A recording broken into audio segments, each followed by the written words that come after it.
bet. Because most of the sea shanties were written, like, way back in the, whatever you might call it. A But long time ago. yeah, like 16th century and stuff. But there's a lot of things that have been like redone, so you have to be careful about like, are you using the original one or are you using the old one? It's a lot of fun. Okay.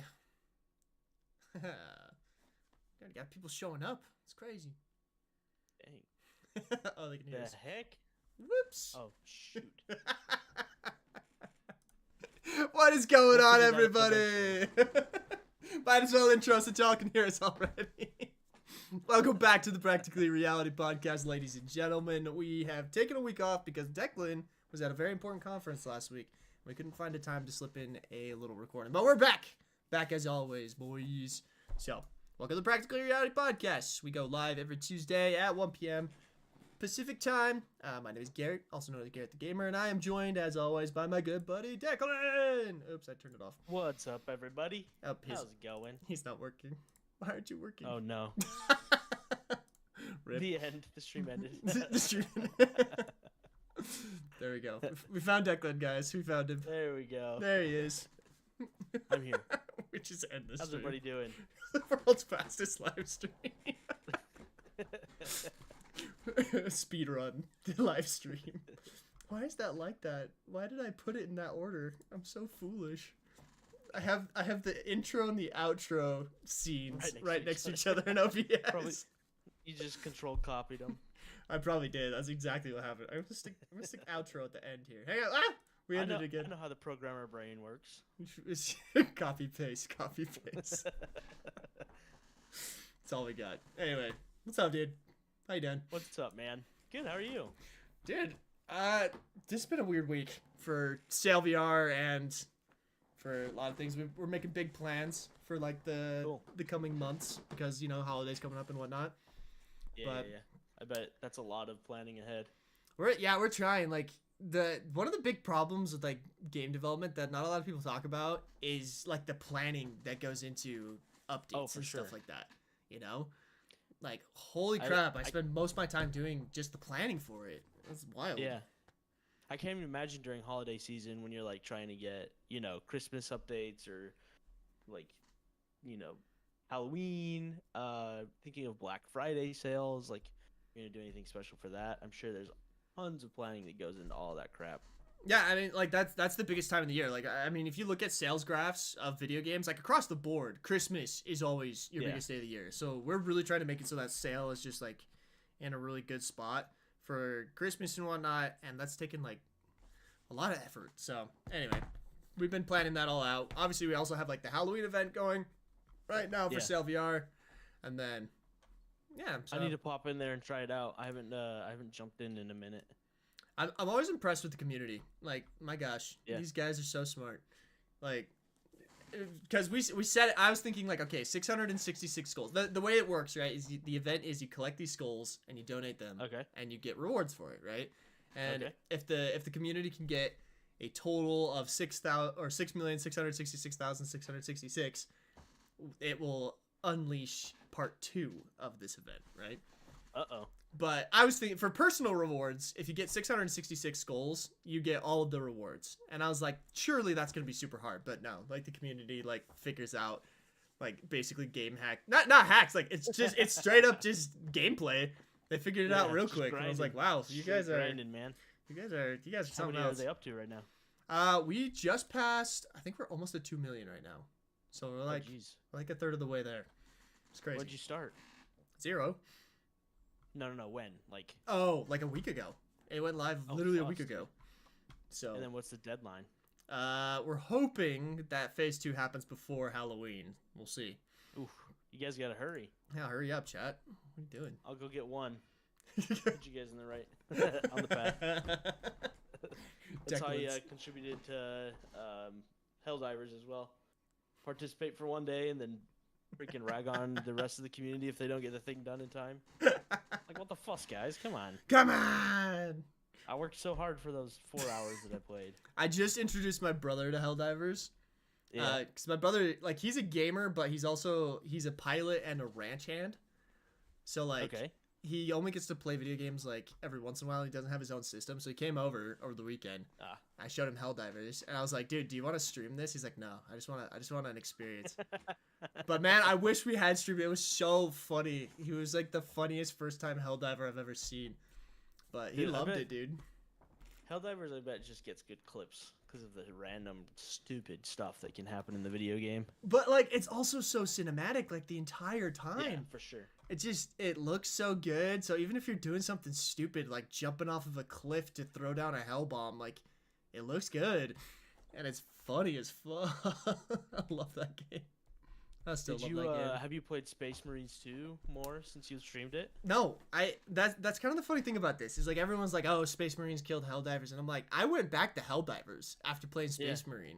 I was like, this is fun, I guess, but Helldivers is just, I like it so much better. I like it so much better. I mean, we talked about it last time. I feel like Space Marines is just a mob like loot and shoot type thing, whereas Helldivers is like way more progression and like specific update or specific objectives and stuff. Each gameplay is a little bit different. Yeah, for sure. I don't know.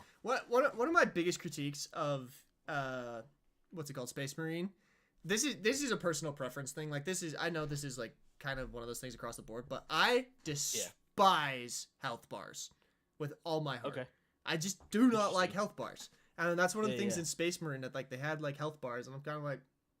And they have like a lot of UI stuff, whereas Helldivers very much relies on like it's pretty immersive, you know? Yeah. But like Space Marine has a lot of like UI elements that like cue you to like, you know, stuff incoming and whatnot. And it makes for some good experiences, but at the same time, I just don't love UI. I'm very much like a what do you call it? There's a word for it. Diegetic. I love diegetic UI. I've never even heard of that before. So diegetic is a term that was created by the creators of Dead Space. Because one of the things they determined to do in Dead Space as they were making the game is they wanted to make it so that everything made sense in the world. So like your health bars, like your backpack basically, and like how much of your like special you have is also indicated on your back. Like everything exists in real world time, which makes it so like immersive as you go about it. So that's a fun little word for you, diegetic UI. It's a good one. That's so interesting.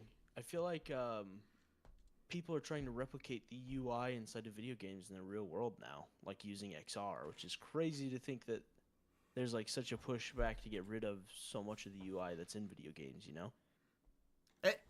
That's really funny that you say that because like I have often joked that video game developers are going to be the people who figure out how to make everything in life work well, because if you can make it fun, you can make anyone do it, right? Yeah. Like I can't even tell you the number of times people tell me like, hey, do you think you can gamify XYZ and make it fun? Oh yeah. It's like, you can gamify anything. I mean, you can gamify anything, but like whether or not people will do it as, I'm sorry, but working at Walmart is never going to be as fun as playing Helldivers, you know? Like it's just what it is. Hey, I saw a crazy video. I think it was probably like After Effects somebody made it, but I saw a video of somebody that basically laid a skin over his entire kitchen. Wait, I saw that. I saw that too. With like a, it looked like it was like a Vision Pro. Yeah. Oh yeah. What, dude? Is that possible? Because I looked at that, and I was like, okay, this is like obviously like an AI After Effect that he was just doing. Yeah. But like, I think in theory you could probably do something like that. I think with AI for sure you can get there. I don't know if that was a real video or if it was something that was done in post, but I think in theory something like that is possible now, to like overlay skins on the real world around you. Like, okay, so if it's what I'm thinking of, it's like he's like walking around his kitchen and then he like pushes a button and it switches to like 1950s and it switches to like caveman, it switches to like horror mode, right? It's like I'm guessing he didn't do that in real time. Although the horror mode one, have I told you about? Oh gosh, what's the game called? There's a VR horror game right now. Actually, it's a mixed reality horror game on the Quest. Okay. That is fantastic because you map out your entire living area, and then it turns it into a horror game by making it look dark, and all you can see is where you put your flashlight. It's really impressive. And then it's like it's your real world space, so it's like super interesting as you're like walking around your actual house, running away from like this phantom lady. Gosh dang it, what is the name of that one? Gosh dang, they pop up on my TikTok feed all the time. It's such an interesting game. There's been a few of those like that. I think with like mixed reality stuff, that's all becoming way more possible. I mean, the way that mixed reality works is most of the devices have some sort of lidar or cameras, Right. where it overlays or grabs a mesh of the world in front of you. So in theory, if you have that mesh data, you can use AI to kind of determine maybe what some objects are, and then you could use AI to kind of like they do with the filters a lot of the times now on TikTok. I don't know if you've used it where you can type in a prompt and it'll give you like a Oh yeah. version of yourself to mix with the prompt. Yeah, I've I seen bet you could those. do that with the meshes inside of a mixed reality headset pretty easily. It would probably not be instant, but you could probably come up with a solution for something like that. That'd be pretty cool. That would be interesting. I mean, even if like I mean, just imagine this for a second. What if you were to like map out your house and kind of give it that mesh data and then be like, "Hey, make this 1950s." And it would take like a couple minutes, but then you could go through and walk through it again. That would be cool. Like even if it took a second to like render that and figure that out, I think that would be kind of an interesting thing. And I don't know. I feel like that's the kind of future stuff that we're going to see more and more with it mixed reality getting more cool and usable. Yeah, I think so I went to this conference this last week and I saw a lot of like interesting use cases of using AI inside of mixed reality. So just for people who don't know, I still work in like the commercial side of the XR industry. A lot of like training, a lot of simulation, a lot of companies that are looking to change the way that they get their employees onboarded. Um, so what a lot of the people were using was AI to do like instructional videos. They're using Gen AI to be like tour guides or maybe be instructors. Um, there's not a lot of like image overlays going on inside of the enterprise world, but there's a lot of AI being used for different things. So because we have like social AI, things in social media filters, like we were talking about earlier, where they take your picture or use your video to overlay some crazy like new materials on top of a person. I would imagine you'd be able to do that a lot inside of mixed reality in a new way, but it's pretty crazy um, what like industries doing with AI and XR together. They're changing a lot of the way that like people work in a lot of different giant blue collar industries. I don't know if you guys have ever been to like a giant factory to do training. Sometimes they have to shut off machines, and they cost millions of dollars a day to operate on machines for training. So they're incorporating it into virtual reality and augmented reality, and now you can do those trainings without those overhead costs. Um, but yeah, I mean, there's a lot of really cool things happening with different types of computer vision, uh, different types of like scanning different areas and overlaying cool content. Um, Honestly, I was surprised at how many people use the HoloLens so regularly. That was a very big shock to me. Is the HoloLens is still very predominant in a lot of industries, and they have no idea how they're going to replace it now that it's canceled. I feel like the HoloLens had a really good sales team. Like Yeah, they got everywhere and I don't know, we both touched that hardware. I don't feel like it was super special, but like again, I just feel like they had somebody selling that thing like crazy and it did well. I don't know, it's weird. yeah. Uh I don't know, dude. I if I were to be like someone advising like, "Oh, you need to replace the HoloLens, what would you replace it with?" I feel like what did the HoloLens cost? It was like $600 or something, right? The HoloLens? No, the HoloLens was like 3 grand. Oh, well then, like it's on par with the Vision Pro. Like the Vision Pro would be like the same amount of work. The workflow would be harder for developers Yeah. to create the stuff, but I feel like they would. I don't know. It's the same price. I don't know. So there's a lot of things that you need to like switch out. So okay, a lot of people that are working on heavy machinery that's really dangerous to work on, they don't want low latency pass through. They don't want anything covering their eyes. So augmented reality is the perfect Uh, use case for it because it's transparent. You can see what's going on. That makes sense. So yeah, the Apple Vision Pro is not a real option for them because they don't want that low latency pass through. They don't want anything covering their face. Because in like an emergency situation, even a couple of milliseconds when you're working with very dangerous machinery can be, a big difference if something's going to go wrong. That makes a lot of sense. That makes a lot of sense. So yeah, I guess in that context, the Vision Pro would not work for safety reasons. That's interesting. But something like Meta's Orion would maybe be a good fit as well. But it needs more processing power. That thing doesn't have. We'll see. When it actually comes out, I'm curious what it'll be. So one of the craziest things I learned a lot about was the live streaming. So we talked about Google Stadia a couple weeks ago, right? And about how it failed.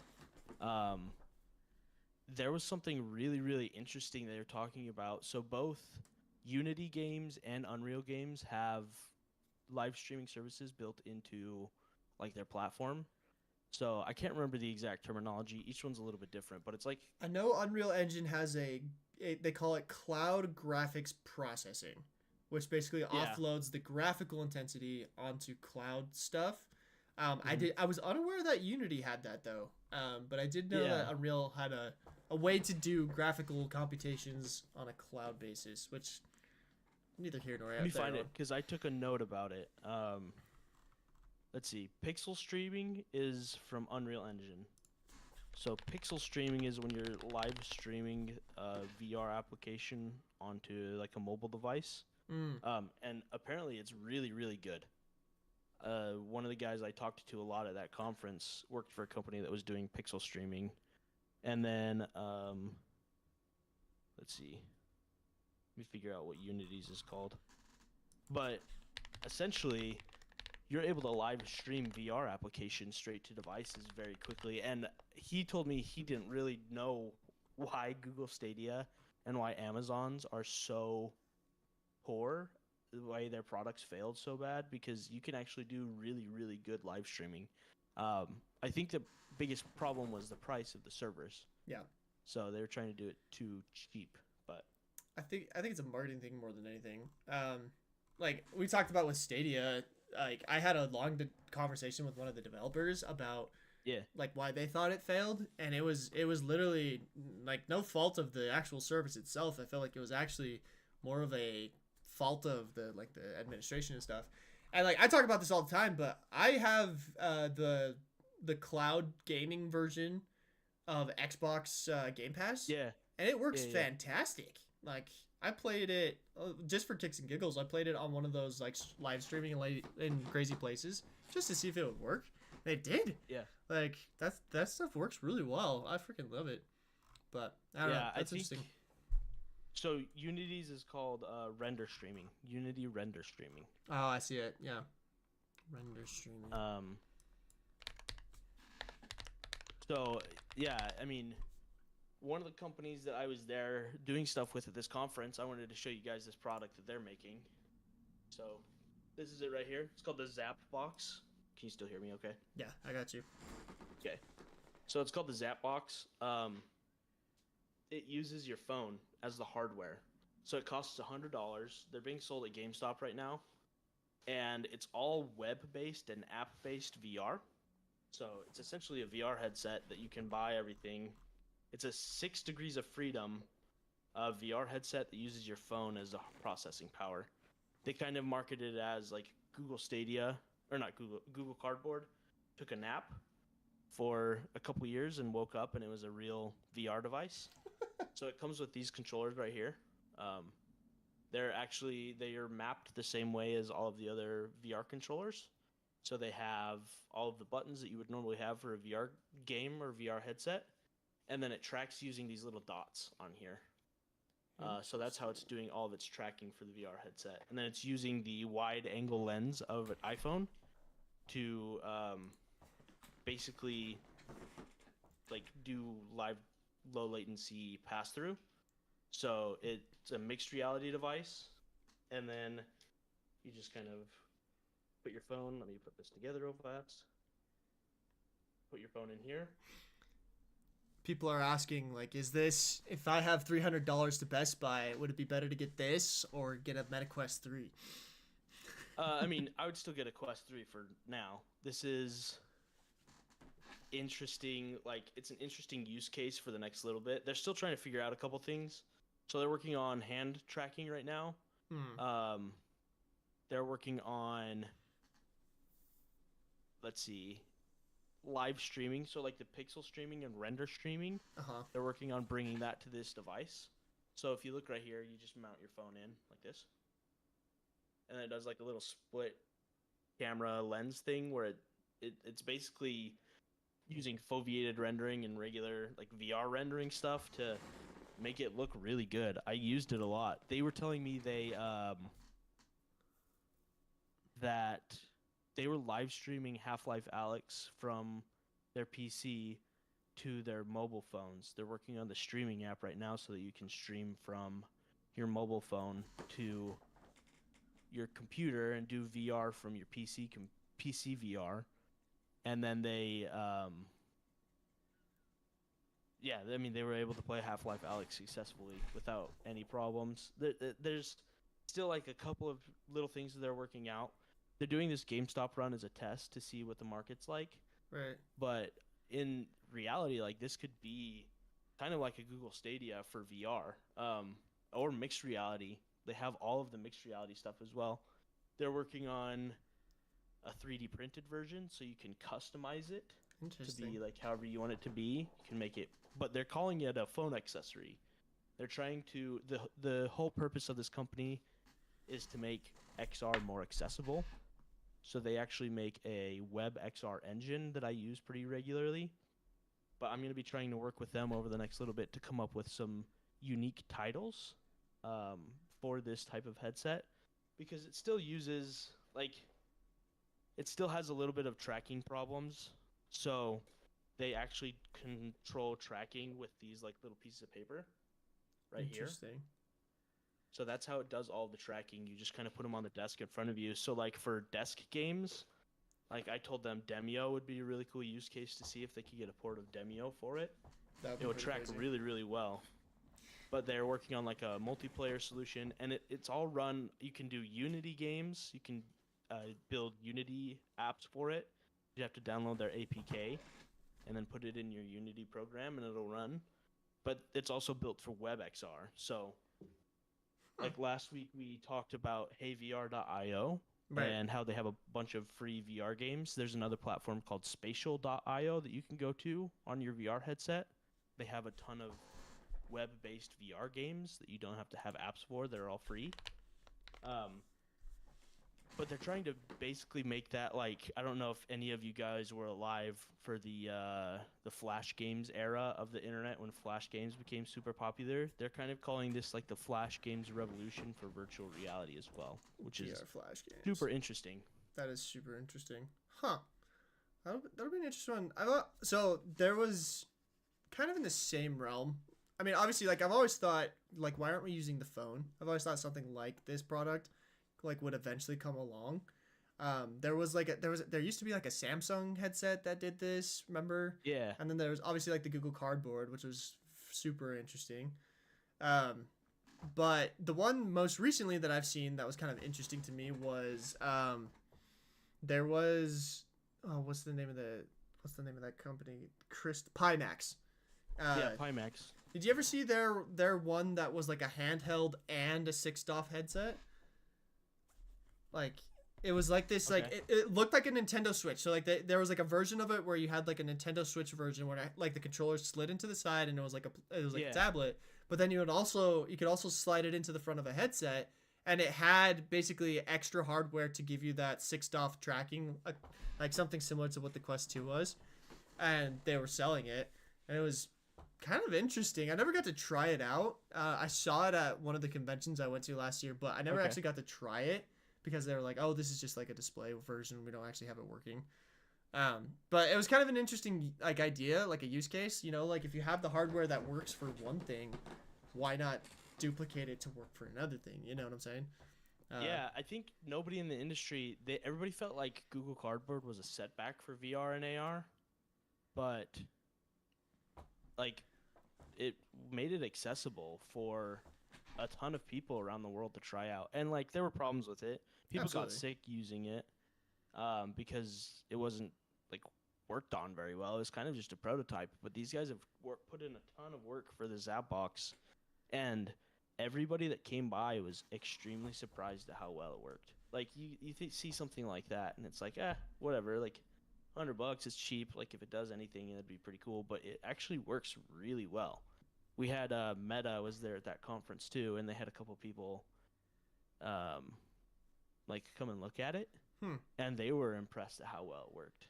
That's interesting. And it's just a very scalable solution. Like if you had a classroom where you wanted to teach people in VR, imagine spending $1,000 on 10 of those versus $3,000 for 10 of the 3S's. Like, or if you're in areas where you have like a work phone that has security problems where you have to have like a secure device. Right. You don't have to get a VR headset secure. It's already secure because it's using the same security device as your smartphone. So there's just a lot of benefits to a device like that. I think the biggest part for like a consumer market for players is there's not like a killer app straight out the box. Right. But I think it's on their radar now that they need to look into something like that, and I'm hopefully going to be able to help them come up with something fun that's like a good tabletop multiplayer game. Or just build Beat Saber. That's what everyone wants these days. Just build Beat Saber or Gorilla Tag in the game, and there you go. You're popular. Yeah. That's interesting. I've always thought of, because like, you know, I lived in a third world country for a couple of years, and I've always thought about those people, and I've always thought, you know, like there's no chance they would be able to afford like a Quest 3 because, you know, like $1 to their currency is like, you know, 7 to 1, right? So I've always thought, you know, like how could you make this accessible to a, you know, like a third world country audience, and like a 3D printed version like that? Like that's interesting. I'd be very curious. We'll have to keep up to date with that. I'm curious to see what you come up with. Yeah, I'll like as cool things are happening with it. I'll let you guys know. Like I said, right now, they're being distributed through GameStop online, so you can buy them online. They're at like, I think they said like 20 or 30 physical locations, just trying it out. That's not bad. To try and get people, or like the GameStop employees onboarded. But then over the next little bit, they're gonna try and get them into more or all of the physical stores, and then try and get them into other retailers like Walmart and stuff as well. That's cool. GameStop has been interesting lately because I also heard that GameStop was gonna start, I don't know if it was selling or just having an experience there, but have you heard of Vario, the headset Vario? Yeah, for sure. GameStop said they were doing something with Vario. Let me see if I can find that news article. Vario Aero headset becomes available at GameStop. What? So, like, for those of you who don't know, Vario, spelled Varjo, is like the top of the line VR headset. This is like what they use for like flight simulators, and it's like $5,000 a piece to get any of it. But this is saying that the hardware and software will become available to GameStop customers in North America. Huh. This was back in 2022. I wonder if anything came of this. That's so interesting. Because this was their Vario Aero, which was like their lowest price one. It was like very, very much like a high-end consumer. But I mean, like I know PC VR like players who like they will pay top dollar for a headset to be as graphically intensive as possible, and this one was pretty crazy. Anyway. Yeah. A lot of people are saying, well, I mean, I'm looking at Sonny's comments. He said, I have a lot of good VR games in my library, but I feel like most game devs try to make something that could be equal on a flat screen done in VR. VR is a new frontier of games, and VR games have to take advantage of that, especially movement. That's very true. I feel like with the store opening up for the meta market, like there's gonna be a lot of people porting over 2D games into 3D space, and it's gonna be really weird to see that happen. I remember when like Skyrim, when they ported Skyrim over, and it just sucked. Nobody wanted to play it. But the modders, it's hard. Yeah, the modders are what made that game playable in VR. Actually, like they took for that sure. to the next level when it first came out. Oh yeah, have you ever played the default? You ever just loaded that in on Steam? Oh, it's terrible. It's dude. horrible. It's really bad. But you download a couple mods from whatever that mod website is, and it's like, it's a top tier game. I mean, like, you know, you can do everything with the same interactions you could expect out of like blatant sorcery. Yeah. Like it's impressive. Like, but Yeah, it'll be interesting as like the marketplace continues to develop, because again, my philosophy with game development has always been like, people play games to do something they can't do in real life, right? And like the interesting thing with VR is it takes that even a step further, where it's like you can get both a hyper realistic simulation of what's not real life, or like the way that I like to put it, there's like the practically reality simulation of thing, right? Where it's still fun but not exactly. Like Sail VR is like, everything about that game is a testament to that. Like if you were to actually sail a pirate ship, it is a lot of work with a lot of steps and like managing sails and all that. If we were to do that realistically, the game would look very, very different. But we opted in for a very like not necessarily arcadey, but like a simplified version of it that gives you like the feeling that you're doing what you want to, like what you're expecting to do, but at the same time you still get that feeling of, I am doing this thing. You know what I'm saying? And I feel like that's where VR has to go for like the mainstream people, is you're giving them the illusion that they're doing that thing that they've always wanted to do, but it's not as difficult as it actually would be in real life. Yeah. If that makes sense. I love like the climb. I mean, the climb is so cool. Some of the environments in there, I still think it's one of the most underrated VR games, just because I'm terrified of heights. I would never go free climbing. But some of the places that you capture in the climb is really cool. And like, it's unique because you probably won't ever have the opportunity to do that in real life. So, I don't know. I feel like I've always felt like VR needs to be letting you do something that's not actually possible to like make it worthwhile. And I mean, that's not always the case, right? Video games all kind of do that. That's all like escapism, but Sure. Yeah, the interactivity of VR is pretty unique. Like, if you can't grab everything in a VR game, I feel like you're not really living up to the potential of a VR game. Like, that's one of the things I love about Sail. I know it's a silly mechanic, but just being able to, like, uncork the health potion It goes such a long way. health potion, yeah, that's so different, too. Yep. Like, normally you just grab the health potion. It's so silly, but that's one of the craziest things that I feel like people just don't pay enough attention to, that type of detail. Well, it's funny you say that, because I literally got in fights with one of the like employees I worked with when I was contracting about this, because they're like, no, in traditional game design, you try to make things as simple as possible for the sake of the player could do it without fail. And I was telling them like, look, no, in virtual reality, adding a few extra steps feels good because of the interactiveness of virtual reality, you know? And he fought me really hard on that one. It was kind of an interesting one. But like, I totally agree with you. Like in virtual reality, those little things, you know, like reloading a gun even, you know, like every shooter game, if you don't have some kind of interesting and fun to do reload mechanic, it's not as satisfying. No, for sure. Me and the whole Sail VR team, actually, this last week, we jumped into a game called Animal Company. I know a lot of people have been asking me to play this on stream, but I actually did play it with my team, and it was so interesting because the whole premise of the game is it's basically Lethal Company but with gorilla tag movement. But the thing that I found so intriguing about the game is like that gorilla tag movement makes it so that everything you do in the game is satisfying, because that movement is like, it's a skill in and of itself to master. For sure. You know, gorilla tag is such an interesting like study case of what works in VR, and I am so excited for their new game from Another Axiom. Oh my gosh, that's gonna be so remember for years we were trying to investigate like what's the best movement mechanic in VR. I remember my favorite for a long time was Gorn. Gorn was like, it's the swinging one, right? It's the one where you have to pull yourself, like you're on a rope, so you're kind of pulling yourself in any direction. But it was like one of the first ones where it wasn't just using a thumbstick to like teleport or move like a regular controller. It was built into the game. I do like gorilla tags. I am the worst at gorilla tag movement though. Like I'm such a like boomer, I guess. I don't know. So many of the younger kids games that people love, I have such a hard time with it nowadays. Oh, I get that. Like it is hard, but like that's kind of what's fun about it too. Is it is a skill. Like getting good at gorilla tag movement is a skill, and like so my whole team, like we all jumped into this game, right?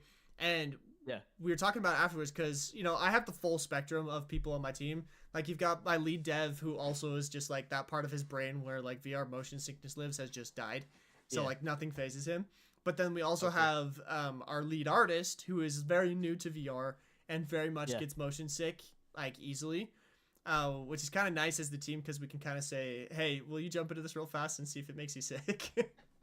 And it helps us to figure out like whether or not our game design is well done such that people won't get sick. But she was saying after playing, like we literally played like an hour and a half of this game.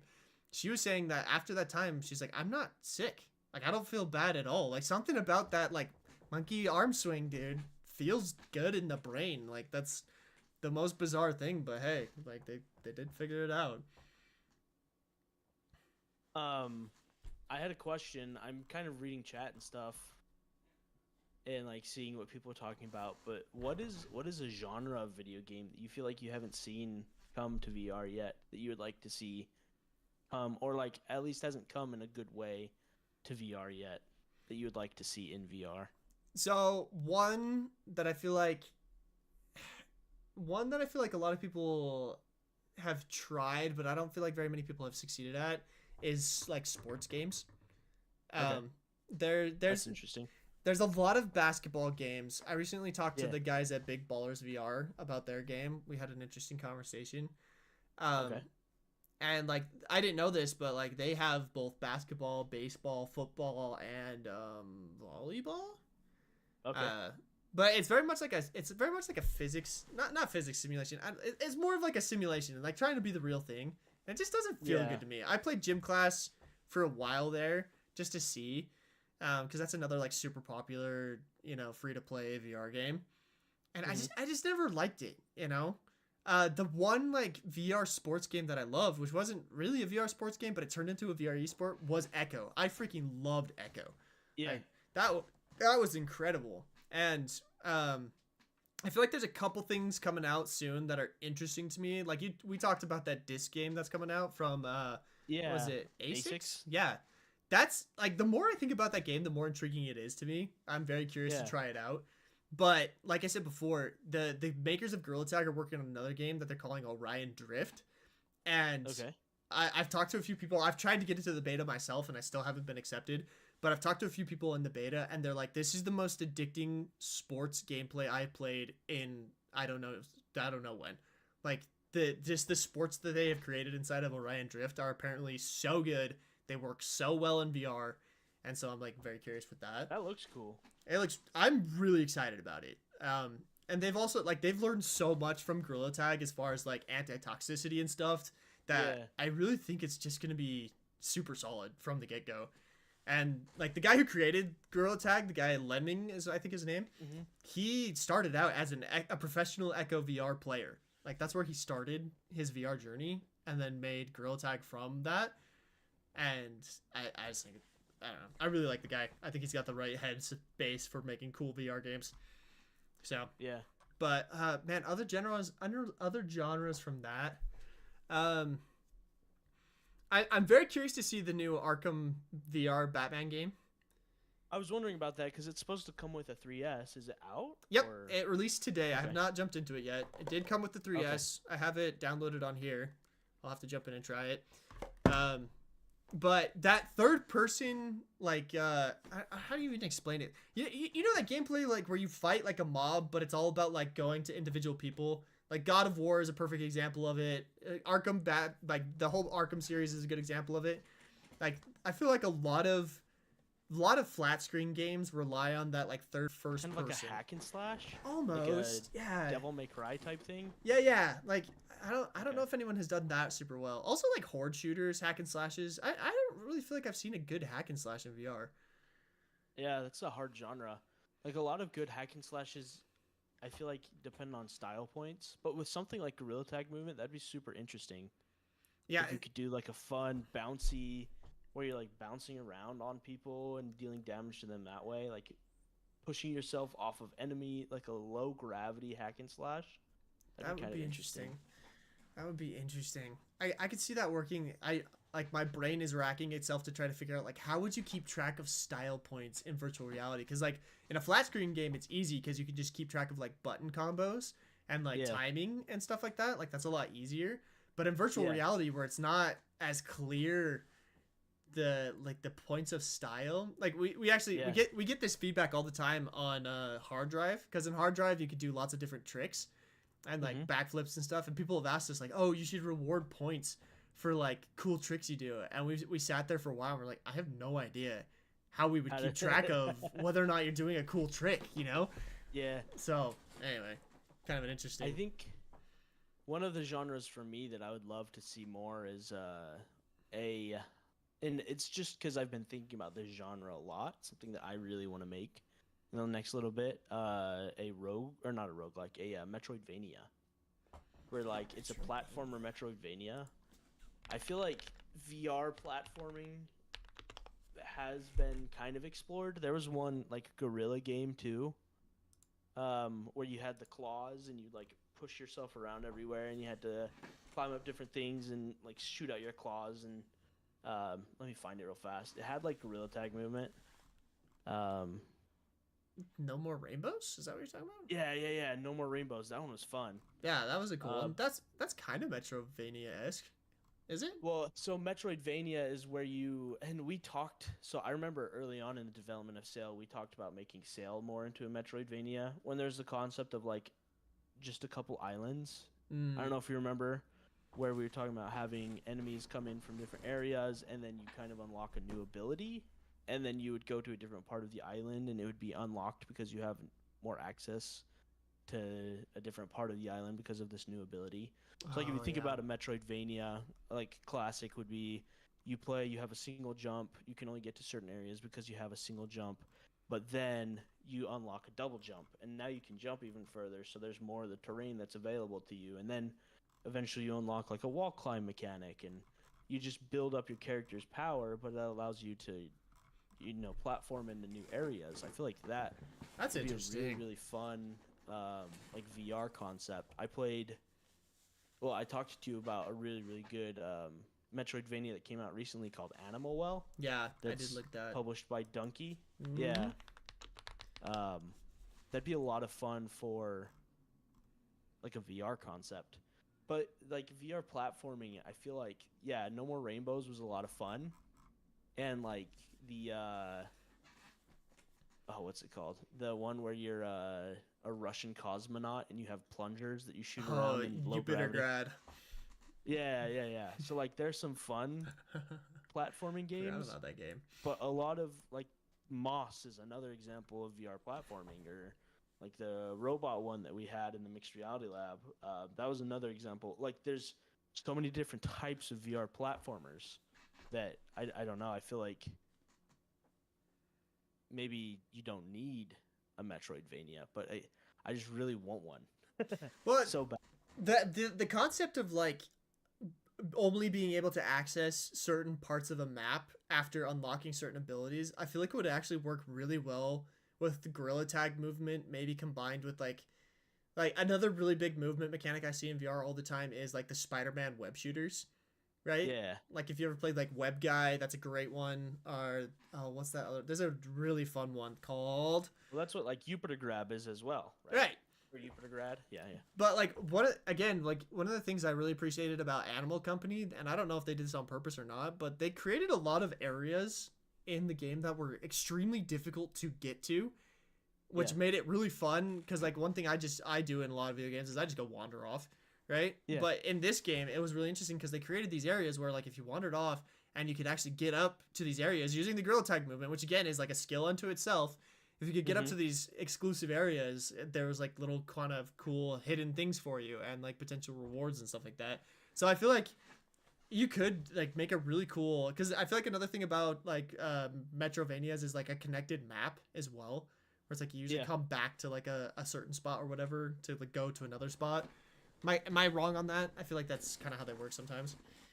Yeah, yeah, you go back and forth. Like in Metroid games, you freaking go back to the beginning of the map sometimes, and you have to like redo something you did at the very beginning, but with like a new mechanic to get there, you know? Yeah, yeah. It kind of. I mean, I remember the old Lego games where it's like you could like play through Yeah. like Lego Star Wars, like the first time you play through as the character, but then you could go back and play as other characters that had like abilities that would let you get to new areas. That's interesting. I don't know. I think that could work in VR if you built like a really explorable map that you had to like basically get your way through enemies and whatnot in one area, unlock a new ability, and that would allow you to get to new areas. That's interesting. That's an interesting one. I could see that. So, No More Rainbows was a really fun platformer. There's another one I'm thinking of. Oh, To the Top was like a really, really early VR platformer that was a lot of fun. It was, yeah, something that I enjoyed a lot a couple years ago even. That's one of the older ones. Yeah. And then, let me find, there's another one I'm thinking of that uses the Gorilla Tag movement. But just because that's like a standard now, it'd be interesting to go back and rethink through some of these genres using Gorilla Tag movement in a way that people haven't yet. So, kind of along those lines, there was a guy who reached out to me and he said, "Hey, I'm rebuilding Sail VR, but with Gorilla Tag movement." And I kind of just told him like, "Hey, keep me posted on this. I'm kind of curious, you know." And it got me thinking, like, you know, could Sail VR work with Gorilla Tag movement, you know? And Yeah. like it, I mean, obviously, like it could, but like, would it have the same fun effect that like Sail VR has right now? You know, like Yeah, and with, I don't know, you kind of get to a point as well where you add in too many mechanics. yeah.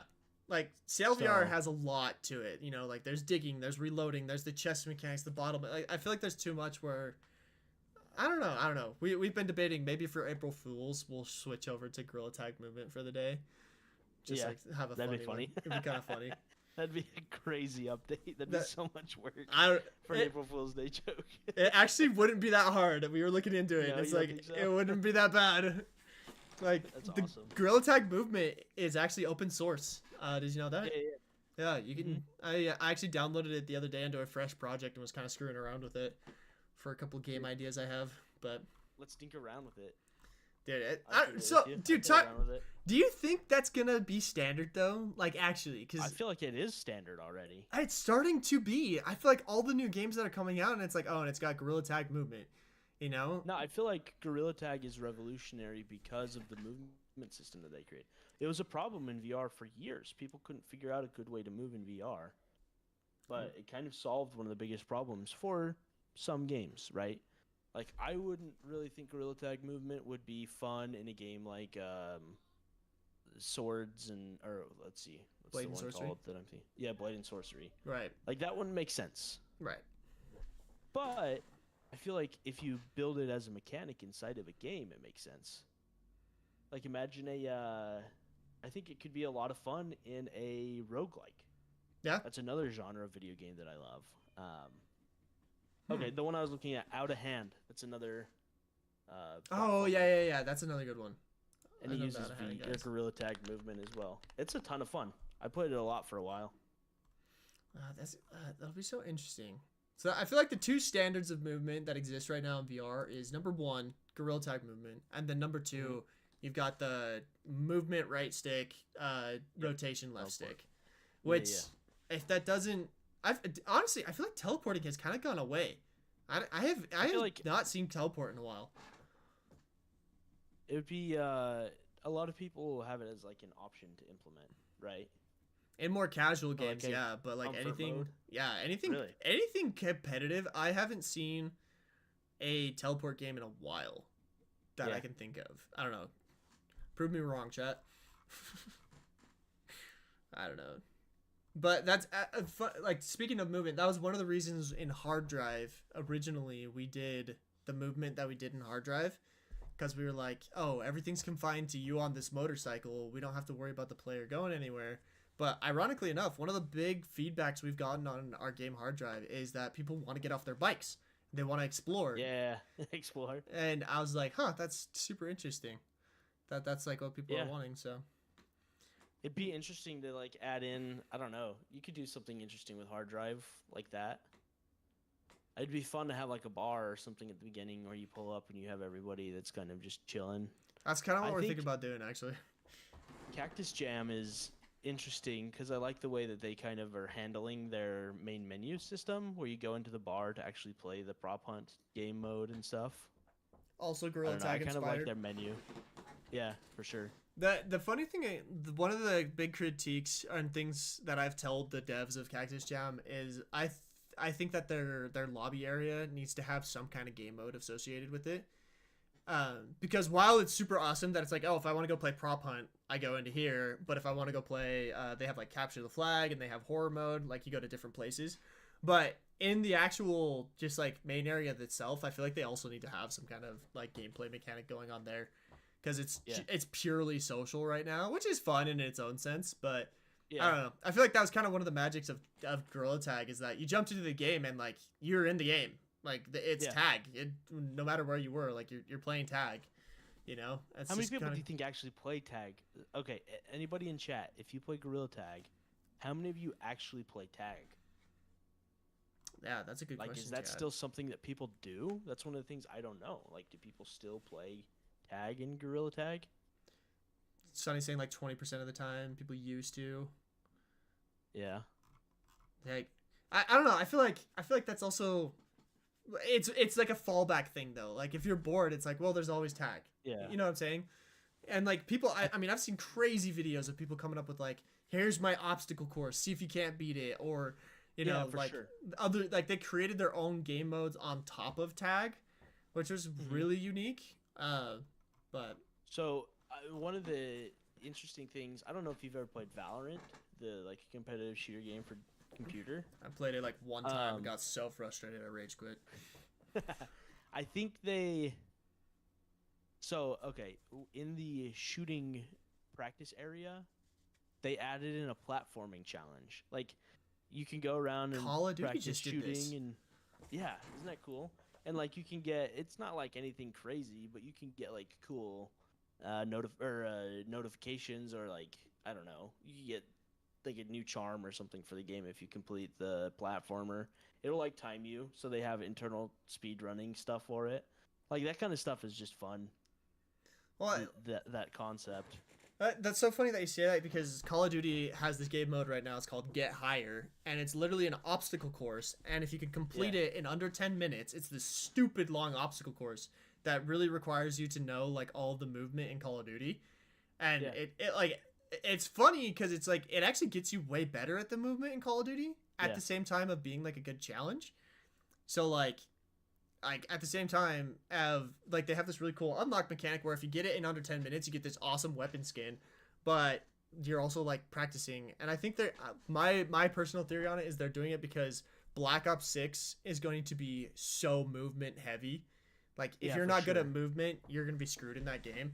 And so I think they're doing that as kind of like a let's get people prepped for this crazy movement that's about to happen. I think like that kind of stuff is really fun to include in games. I feel like when you have something that's very, very heavily movement based, trying to get people just accustomed to the controls is very important. It's interesting that Black Ops is doing something like that. I don't know. It's a huge point of contention right now because I know a lot of people are like, because their new movement system is called Omni Movement, which it performs a lot like Helldivers movement actually. That's kind of the feeling I got with it. It's like first person Helldivers movement in a game, and like I personally really liked it, but I know a lot of people are really hating it because like at those crazy movement people they get, like the pros and stuff, like they look ridiculous on screen.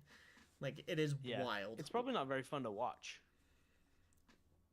I don't know. Like as like somebody watching a stream, I feel like that's something that I'm discovering a lot lately. Is there games that are really fun to play, but they suck to watch? Yeah, that's a huge thing about like I feel like VR struggles from this in particular. Yeah, like it is really hard to like a lot of the VR games are super fun to play, but not all of them look good when you try to post about them and stuff. You know, like I've done a lot of stuff in Sail VR specifically to make it so that it is fun to like post about by providing tools like QuestCam and stuff inside of it. Yeah. But one of my theories about why like Blade and Sorcery and Gorilla Tag, why they've gone so viral, is like clips from that game look good. Like they just look intriguing. Yeah. I don't know if it's just the style they chose or what, but both Blade and Sorcery and Gorilla Tag, if you just see a raw clip of that game, like it's interesting to look at and watch. Whereas not all VR games can say that, you know. For sure.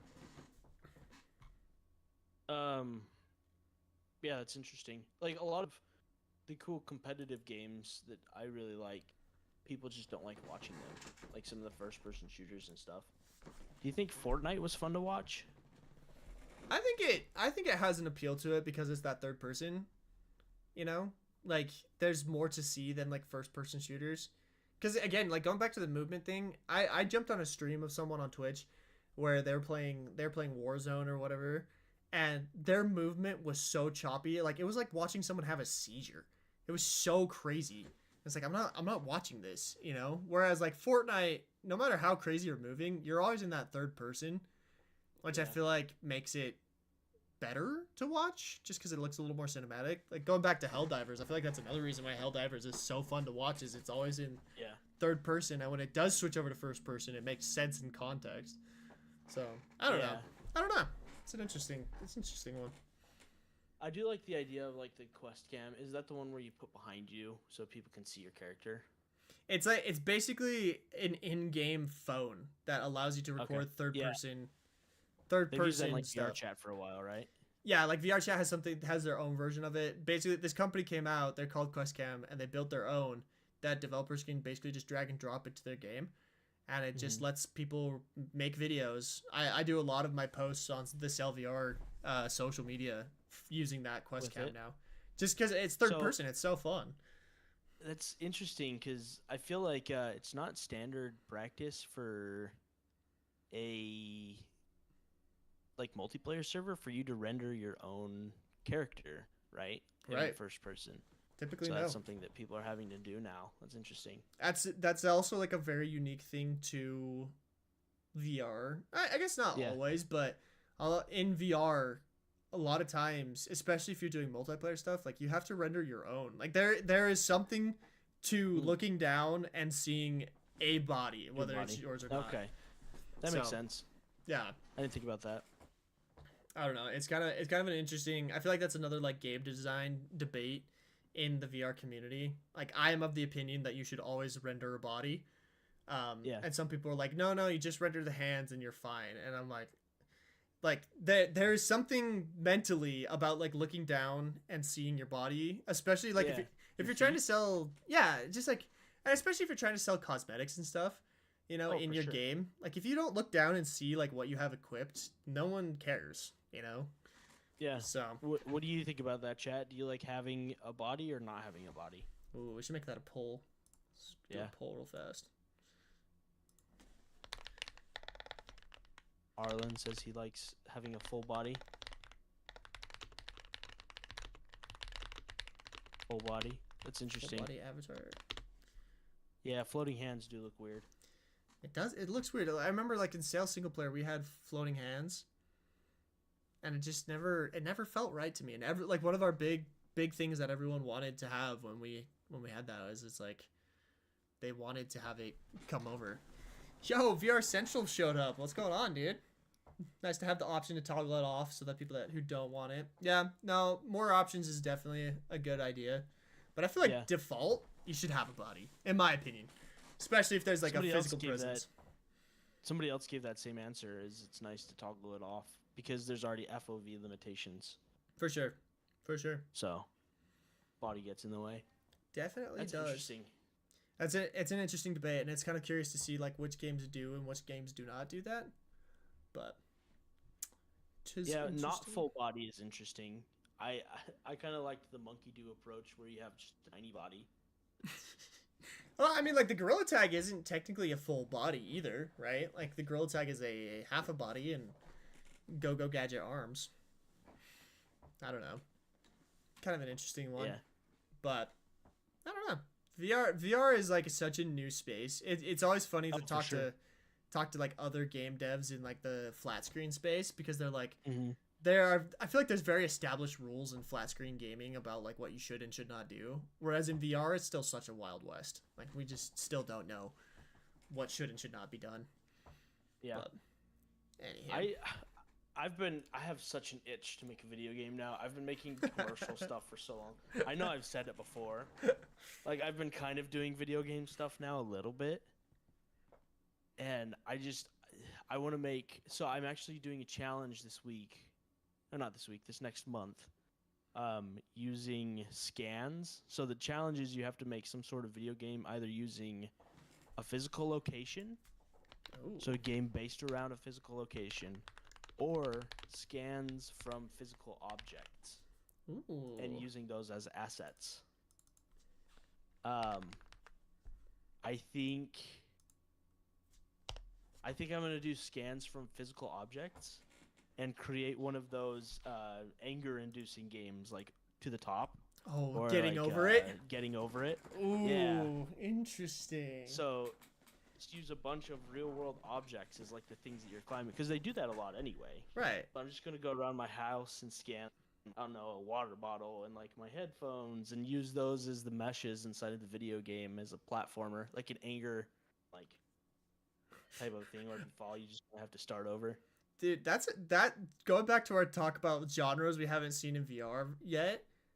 Rage games. Like an anger game. Rage games, rage dude. game. Like, I don't feel like there's been a rage game created yet. That's like... Yeah, that's pretty true. That's such an interesting... I saw a port of Getting Over It in VR, which looked really fun. Like, that looked freaking funny.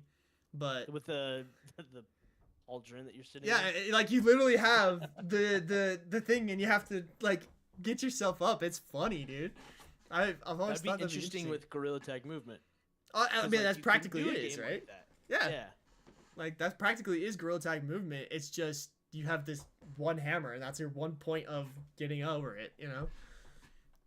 What do you guys think? Would you guys like to see a rage game in VR? If so, like, what would you expect in it? Because there are different types of genres of rage games, right? You have, like, your Flappy Bird rage game, but now you have, like, your Getting Over It rage game. Yeah, Getting Over It rage game. What was the other one? Is Goat Simulator considered a rage game? No, I don't think so. That's just not like glitch there's game. not like a real Rage mechanic to it. Yeah, rage mechanic. There's not an objective to the game, I feel like. I've had an idea for a rage game, that I want to, maybe I'll make it someday, who knows. But it because I don't have a name for it or anything, but the whole premise of it would be that you take all the things that are labeled as sins in the Bible, and you make it so that if you do them in a video game, you lose. So it's like, if you sit there idle for too long, it'll be like, thou shalt not be idle, and you lose. And so it's like trying to live a perfect life, basically. Yeah. I don't know. You know, it's another rage game I just thought of is Jump King. Have you seen that one? Jump King, no. That one's one that I saw for a long time. People were breaking their keyboards. Jump King. And that one's like a simpler concept where you just hold your space bar to like give yourself power to jump at a certain angle. Yeah. I saw some dang funny clips of this. Yeah, those, yeah. It's like also those like Mario levels. See, that could be interesting with Gorilla Tag movement if you let people create, like, oh, that's the other one that used to be a rage game. It was Happy Geometry Wheels. Dash would be fun. Happy Wheels. Happy Wheels. Do you remember that game? Uh-uh. Oh, it was so funny. Like, it was all based off of user-generated content, but you basically created these, like, levels that people had to pass, and, like, some of them were stupid hard. It was the dad with the kid. Yeah, on the bicycle. They were so funny. That game was hilarious. That game was classic. That's, like, classic 2014 humor right there. Dude, we need to bring a game like that to VR. That'd be so funny. But, like, think about it. If you I'd did love to see a compilation of people breaking their controllers. Gorilla Tag movement on like a platformer like that, but it's like rage induced. So like people like put traps and whatnot to try to make it so they can't get over. That'd be funny. Dude, oh, there you go. Next concept right there. I've got so many concepts right now. It's bad. I'm itching. I'm itching to make a new game. You haven't made a single player game. I have an idea for one. A rage game. There you go. There's the Rage game, but I also have an idea for a single player horror game that I want to make actually. Okay. Yeah. I don't think I'm gonna spill too much about that one because I'm one of these days I'm gonna crack and make it. It actually exists. Yeah. It will exist within the Sail VR universe, but it will be like very much more lore induced. It's cool. It's cool. Just stay tuned. It'll be sick. I think rage game is a good genre that hasn't been explored a lot. I still feel like roguelikes, there's something there that hasn't. I played a roguelike this weekend. So I loved Hopu, what's it called?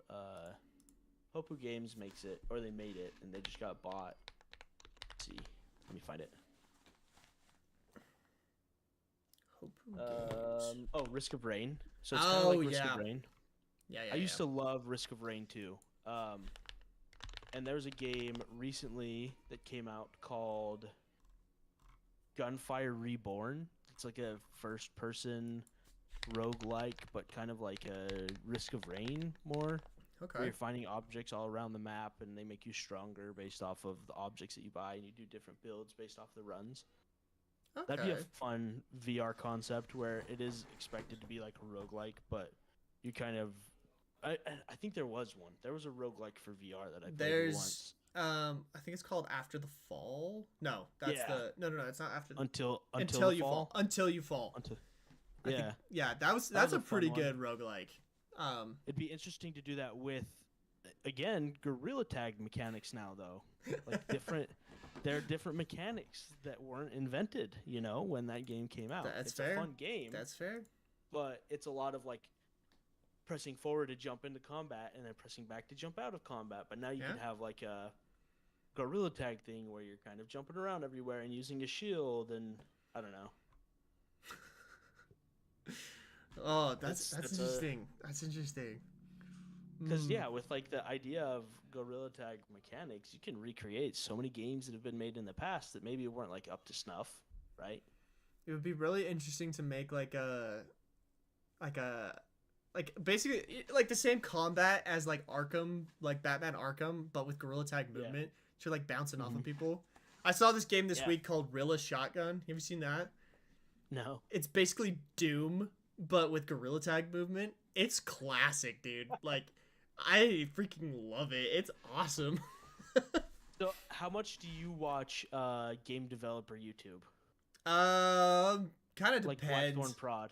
I haven't watched Blackthorn in a lot. I was actually watching a Danny Dev video today. Okay. Even though he hasn't been active in a few years, I love just like having his stuff on in the background because he's so funny. Oh yeah. There was a let's see, $0 to $5,000 video game challenge. So basically, the winner got paid a ton of money. I don't know. They changed the name of this video recently. It doesn't make sense. $0 versus $5,000. Yeah, I watch a lot of. I feel like I watch a lot of like VR quick clip stuff, and then, who's the one that I was watching recently? Oh, I watched this whole interesting thing on procedural animations. Okay. Yeah. Fascinating stuff. Oh, like, dude, procedural animations are crazy. Procedural animations are crazy. And the way that this guy was using it, and the whole game concept that he basically built around procedural animations and stuff was like really cool. Yeah. Gosh, I can't remember what the name of this game is. I'm gonna find it because my brother sent it to me, and I was looking at it because it was such a fascinating concept for a game. So for anybody should look up a fun game. We're talking about these mechanics where you're like jumping around everywhere, like gorilla tag. This one's called Gun Frog. So the concept is you're a frog that just ate a shotgun. And you're like trying to get through all the different levels. You're killing all these enemies, whatever. But the whole movement mechanic is you have you're this frog with a double-barrel shotgun sticking out of your mouth. So whenever you shoot the gun, it actually shoots the gun, but shoots you backwards physics-wise. So your shotgun is your movement mechanic, but also your damage. So to like move forward, you have to shoot the gun behind you, and then it'll shoot you up in the air, but shoot you forward. And then that's how you like move around. Like that'd be such a fun game in VR, where that's funny. You have to stay off the ground and like fly around. It's Gorilla But Tag instead of like with Spider-Man shotguns. mechanics, you're like using physics mechanics from the projectiles of the gun that you're shooting. Oh, okay. The game that I was talking about is called Synthetic Selection. If you haven't seen that devlog, it's super fascinating. Yeah, Synthetic Selection. That's a good one. But yeah, that kind of reminds. Did you see that game that just came out called Squirrel with a Gun? I think I've heard of it. It's so funny. Like going back to games that are fun to watch. That game is classic to just sit and watch because it's so funny. It reminds me of the stupid crab game where you had the knives and you're the crab. That's a roguelike as well. Yep. You remember that one? Oh, what was the that Crab called? Rave song. Came out. Yeah, and then they made a video game from the musician that did that. Made a video games that used the same assets as the Crab Rave crabs. I fetching love that. And then he made a soundtrack for it that's freaking dope. That's fantastic. Oh, Dude, Squirrel with a Gun. I'm gonna have to play this one. This dude, is hilarious. isn't that funny? Like, Squirrel with a gun. Launcher. The way like these guys had a great marketing campaign and stuff because like this popped up all over my TikTok feed and whatnot, and it is so funny to look at because it's a squirrel with a gun that's like the size of itself, and you can keep getting bigger guns. Like you can fetch and get like a Barrett 50 cal, dude, like a rocket launcher. Like, oh my gosh, it's classic. That's just like I love games that just totally take out context. Like it's just fantastic stuff. Somebody just asked if we've ever played Cult of the Lamb. I love that game. That game is so much fun. Cult of the Lamb. Anything that's published by Devolver Digital is like a must play in my book. I played Angerfoot the other day. That one's funny. It's a speedrunning game where you kick people, and like that's your whole killing mechanic is you just kick them to death. Oh my gosh. The Cult of the Lamb is interesting. I actually listened to their lead marketer talk about how they marketed the game. So funny story is he's actually an accountant by trade. Like that's what he like trained to become, was an accountant. Okay. And he applied his accounting skills into the marketing aspect of Cult of the Lamb, and like they have gone viral time after time after time. Like it is such an interesting they've done a great job. Really, really interesting GDC talk. If you ever get a chance to look at it, that's a really cool one. Well, I feel like let's see, another one. Thomas Brush. He interviewed him on his YouTube channel. He interviewed the lead dev of the game about how they designed the game because they don't use a game design doc, and he talked about how they tested out different mechanics to come up with the right ones for the game. Interesting. It was like a 2-hour podcast. Thomas Brush interviews a lot of really interesting indie devs. It's really cool. I like his stuff a lot. I listened to his interview with One Star Games, the guys that did Choo Choo Charles. That was a really interesting one. Yeah. I really like the game dev behind Choo Choo Charles. His new game looks so good. That prison escape game. I'm so excited about it. We gotta play that one on stream, dude. That one would be funny. That's a good one. Somebody's talking about. Have you ever played Human Fall Flat? Isn't that coming to VR? Yeah, they were just saying it's coming to VR. That sounds like so much. We'll have to play that one. That would like be if you want a good dude. laughing. I love Human Fall Flat. Like the ragdoll physics is one of the funniest things ever. That's gonna be crazy. Wait, that's gonna be fun, dude. Wait, when is that releasing? Human Fall the 31st. They said. Wow. Hey, we actually got a good lineup this month for like new VR games. Yeah. Human Fall Flat. Batman released today. Jeez. Yeah. What else? I feel like there was another one.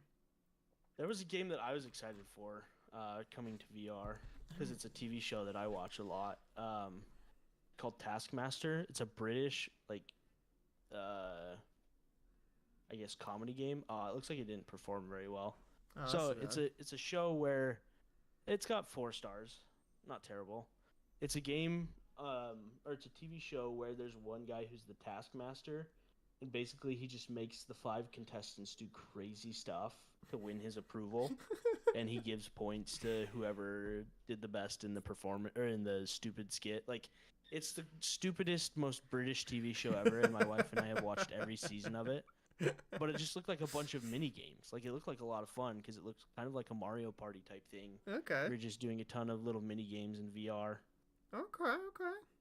But people are saying like the updates have been really good for it. So maybe it's just the initial launch was not so good. But I really want to play that one. That one looks like a lot of fun. I love Taskmaster. I'll have to look into that one. Oh, Trombone Champion is coming as well. That one looks funny. Trombone Champ VR. Dumb Ways to Die. Free for All in VR. Exploding Kittens VR. Did you ever play that board game or card game? Exploding Kittens? Yeah, dude. I love Exploding Kittens. That's a good one. The one that I like more than Exploding Kittens that I wish they would turn into a VR game because I think this would be super funny is, did you ever play Throw Burrito? Oh, fuss yeah, dude. That'd be so good. That would be so much fun in VR. For those of you who don't know, Throw Burrito is like a card game where at some point it turns into dodgeball, basically. Like, there are these things that happen with drawing cards where eventually you pick up this foam burrito in real life and you just start hucking it at people. And it's literally dodgeball at that point. And so that game in VR would be classic, dude. That would be so fun. Dang. I feel like I'm surprised that there aren't more companies like Hasbro that are just creating a suite of their board games in VR. Like, I feel like that's such low-hanging fruit to have a multiplayer VR board game where you have all of the IP from like popular board game companies that you can just play multiplayer with.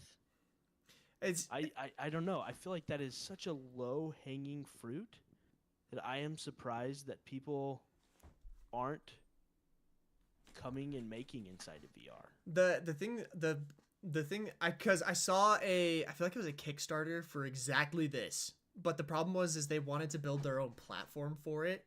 It was like this independent company who was basically making knockoffs of all these popular games.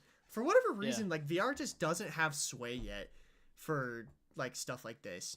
But like that would be such a sick feature. Like if Meta teamed up with Hasbro and made it so that in your home space in the Meta Horizon or whatever, you could play board games with your with your buddies. Like that would be a major selling factor. Just be like, hey, like come jump in. We'll play some chess or we'll play like Uno or Monopoly or whatever, you know? I'm with you, dude. I think that's a super low-hanging fruit. Even if Hasbro did it, like I don't care. Like sure, whatever, but like just have Hasbro recreate Monopoly and freaking the Game of Life. Like some of their top 5 games, just have a Hasbro board game VR game. Yeah. That just makes sense. Like something that you can play with your friends and just like a game night thing. I would play board games in VR with family that I'm not close to, you know? Like my wife's family, we used to play board games every Sunday. And now that we've moved away, we can't do that. But it'd be fun to just throw on a VR headset and jump in and do a Monopoly night or whatever. Like Settlers of Catan. I don't know. I've heard a lot of so there's that game Walkabout Mini Golf, which is another interesting movement mechanic game. But I've actually heard several stories of people who say like they get their parents or someone they don't live very close with a VR headset and like that's the game they go play. They just go play Walkabout because it's such a simple, fun, casual game. That is a fantastic game. Like, dude.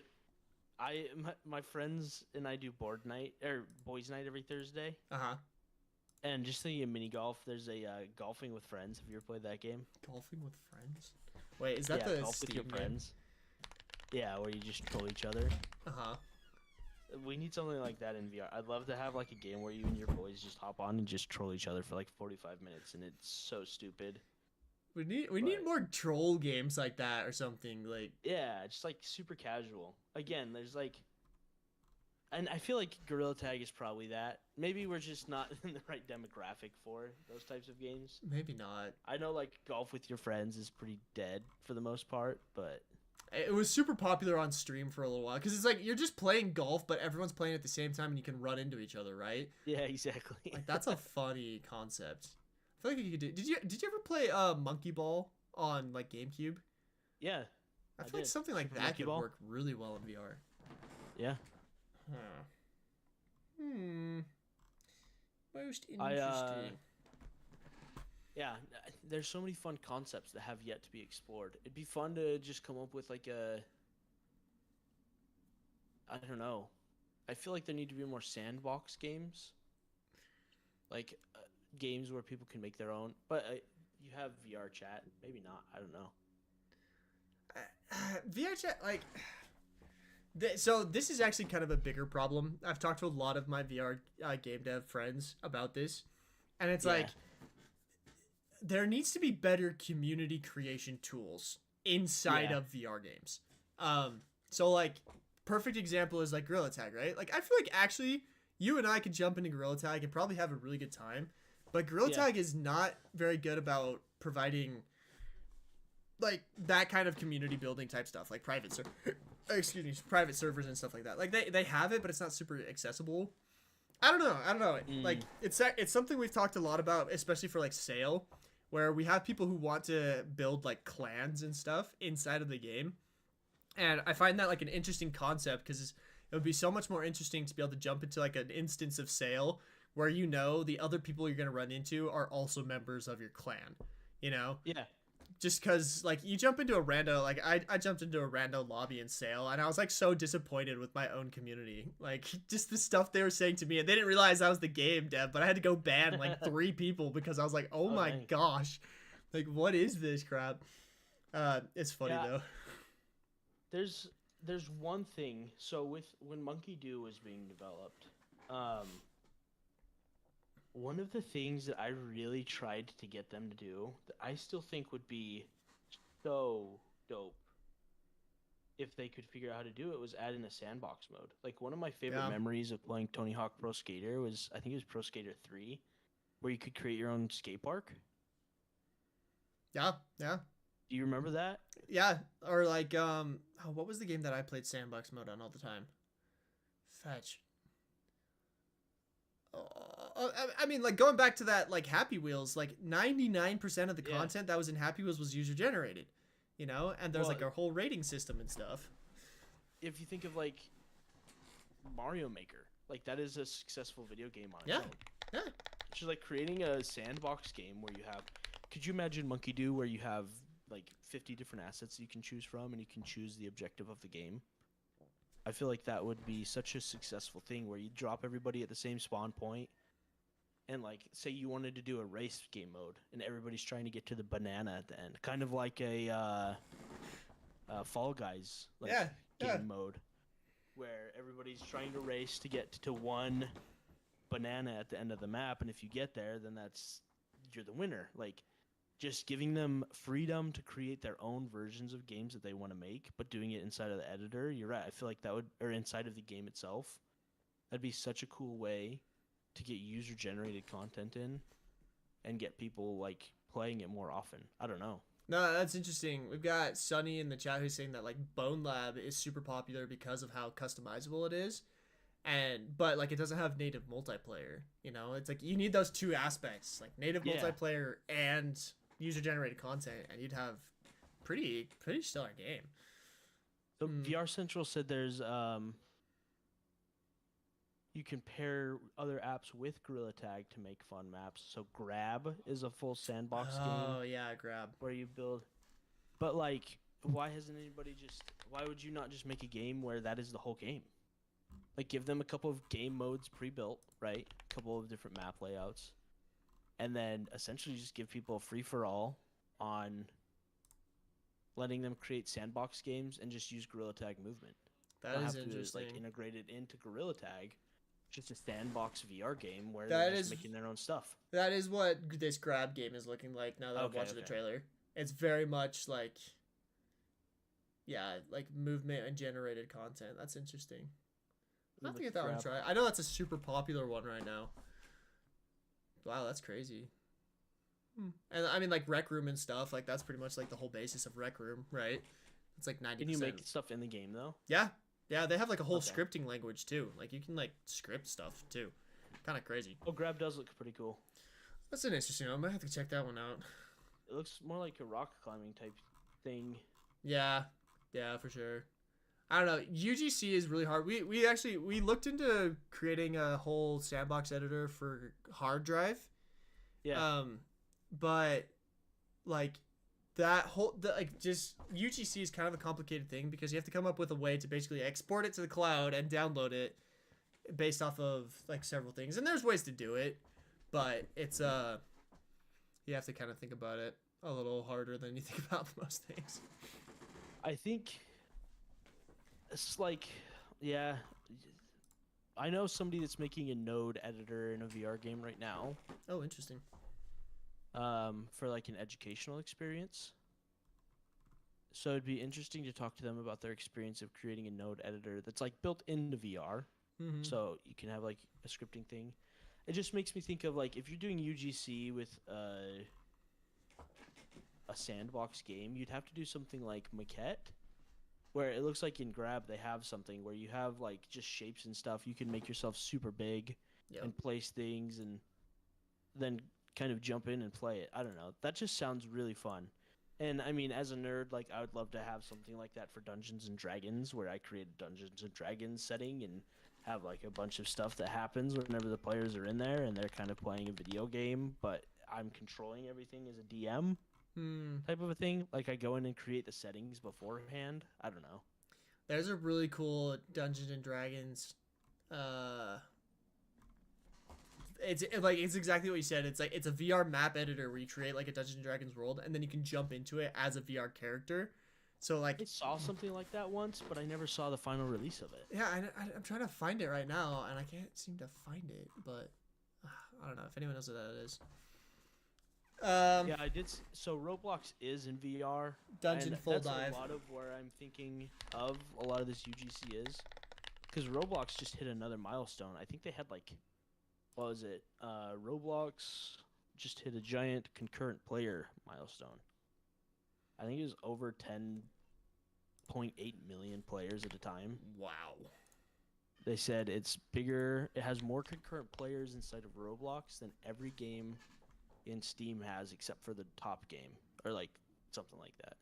That's wild. And going back to what we were talking about, like at the very beginning, Roblox. I didn't realize how accessible Roblox is. You can play Roblox on everything, like to the point of accessibility. Roblox does it as good as anyone. That's crazy. Yeah. Huh. 10 million concurrent players. That's wild. Let's see. It was August 4th. The last metric was 9.9 million concurrent players. But I think if I saw the numbers correctly, they hit like 10.8 or something, somewhere in the 10 millions. Dang. Like high 10 millions this month of concurrent players, which is absolutely bonkers. That is wild.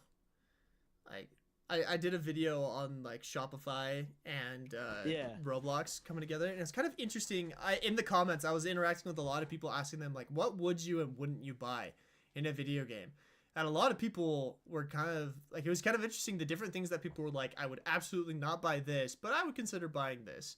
You know, like a lot of people were saying like, I'd be okay buying merch in a game, where it's like if you bought it in the game, you would get you would get it in real life. That kind of makes sense. But a lot of people were like they were very mistrusting of like things you would typically buy on like Amazon or even like foodstuffs, you know. It was very interesting. Kind of the Ready Player One pizza moment, son, exactly. Because apparently exactly. Apparently we did it though, like way back when.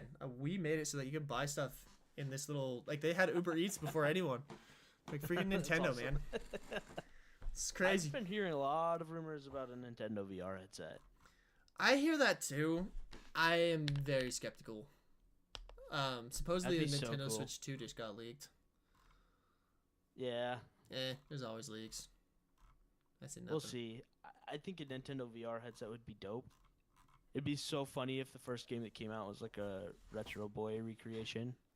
Like everybody's expecting these awesome graphics, and it's just like the Retro Boy. I can see it.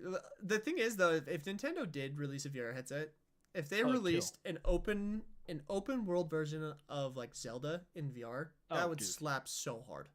Like, holy crap. A Metroid game in VR, stellar. That'd be crazy. Super Smash Bros. In VR, if they could figure out how to pull that off, that would be sick. Dude, that'd be nuts. It'd be absolutely wild. I don't know. If anyone could do it, they could. Yeah. But, and yeah, they do have the Labo. They also have the Mario Kart game, which is pretty interesting, where you have the real Mario Kart thing. Have you seen that, where you have the cameras attached to RC cars and they live stream? That one was interesting. Like, that was kind of a cool augmented reality use case, I thought. Yeah, they're doing some cool stuff. Yeah. But VR. Nintendo, if they did VR, that would kill, dude. Could you imagine? That'd be so much fun. Like again, like with the exclusive titles they have, if they were to push into it, they would do well. I want Star Fox so bad. I can't tell you how bad I want another Star Fox game. Why don't they do that? That is such a good IP. What the crap? That style of video game isn't super popular anymore. Oh man, the type of cockpit shooters that they did for Star Fox. Dude, I played the crap out of this Star Fox game that was on the GameCube. That was an open world one though.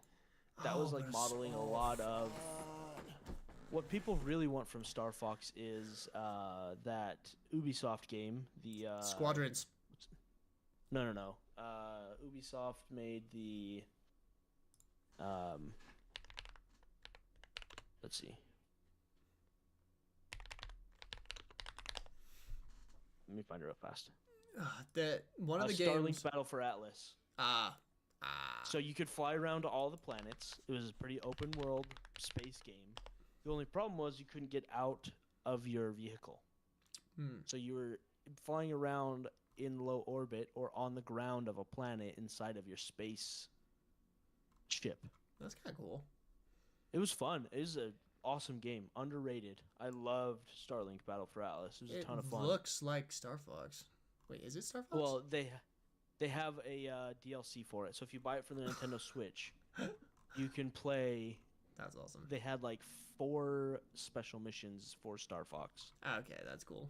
So I have the Star Fox, Starlink Battle for Atlas, because it was a Toys to Life game. So you buy the toys and you plug it in, and it changes your ship in real time. Oh, I miss those games, dude. Yeah, Skylanders and all that. Skylanders, dude. I feel like something like that could work in virtual reality. Not actually buying a physical product, but having a virtual thing that you earn in game and then can deploy.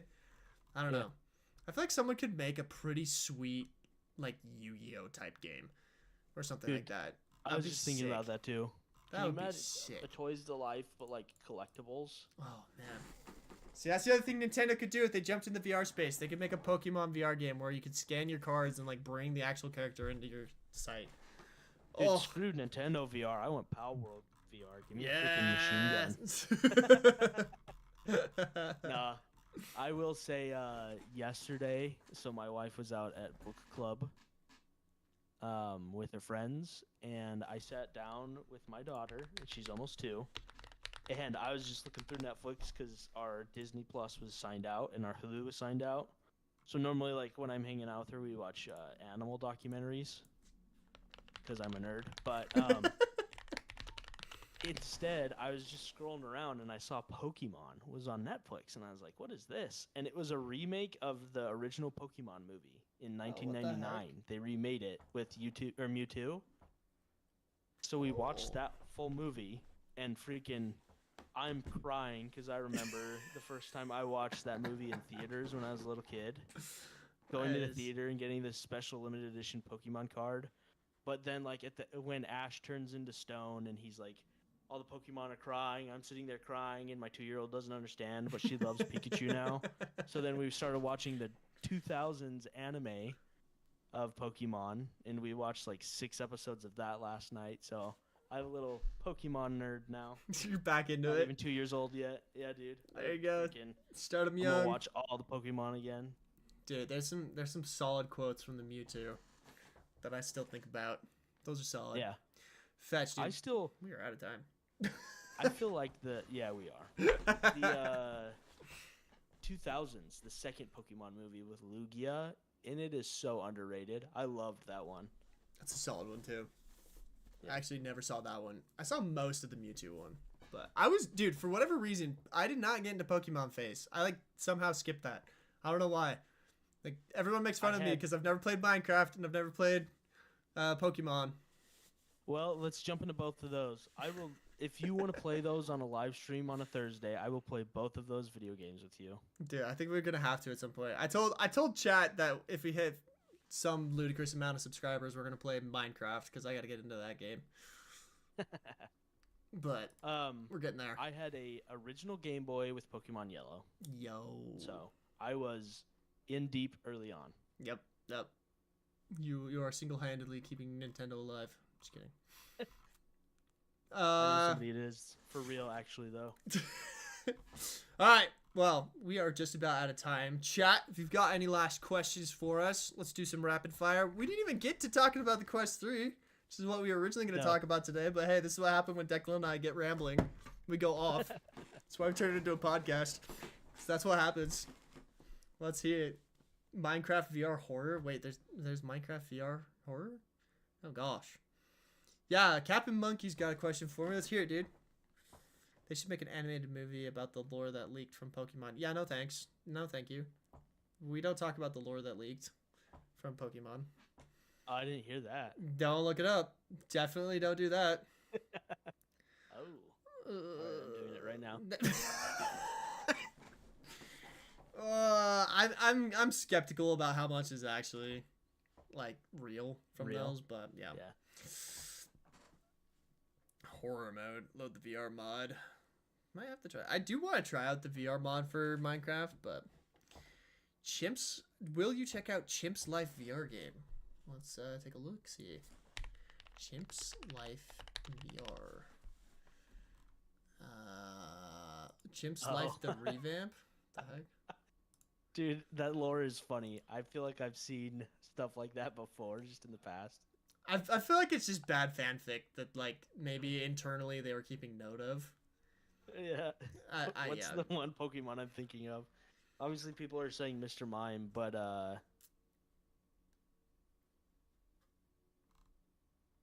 let's see. Let me find it really fast. What is this Chimps Life game, dude? Oh man, I know the game that I'm gonna make with Gorilla Tag movement now. I know exactly what I'm gonna do. I'm gonna make Muck. Oh, Jinx. I'm gonna make Muck with Gorilla Tag movement. I'm surprised there's not more of like the freaking. My friends have been. I haven't played it yet. I've been watching them play on boys' nights, but they've been playing Valheim for a while. Yeah, Valheim. I played the first time we played through it. This is like the third time with the new content. So I'm just watching, but Valheim. That's it. What is that called? What is that game? That'd be a fun one to recreate. Survival. You think that would work with Gorilla Tag movement? For sure. I think that could be fun. What is Valheim? It's like Valheim and Minecraft and Muck are kind of all in the same category, but what do you call that category? Yeah. There's survival games. Is it survival? It's like resource games. Yeah. I don't know. I love Muck. Crafting games. Muck is fun because like he combined the roguelike element to it, you know? Yeah. Like that game is just hella fun. Like it's so good. Muck. Pokemon lore is that Mr. Mime is with Ash's mom. Yucky. Dude, they never. I don't remember them ever showing Ash's dad. Not that I can. Because she talks about him all the time at the beginning of the anime. I do not. And I don't remember ever seeing it. I don't. Seeing him come up. But we're getting into deep lore now. Yeah. I think it's time. It's time. Well, ladies and gentlemen, it has been most fun hanging out with you guys today. Like always, if you didn't catch us live today, you can catch us on the audio version on Spotify, Amazon Podcasts, and what is it, Apple Podcasts? Is that the other one we do? Yeah. It's a good time. Go find it out there. All the links are down in the description below, and we will be back next Tuesday at 1 p.m. to talk about whatever the heck else we talk about. We just start rambling. It's a good time. And that is all. So, Oh, we got Sweet. that. We Thanks, got that last everybody. one. Cell VR series. Oh, someone's trying to 1v1 me in Cell VR. Yeah, if you can find me, bet. Come get it. Garrett's not really good at video games, so you'd probably win. Sadly, it's the truth. Somehow I'm the worst gamer there is. He just makes them. I just make games so I can't actually play them. Yep. All right, ladies and gentlemen, thank you for hanging out with us. We will see you on the next one. See you guys.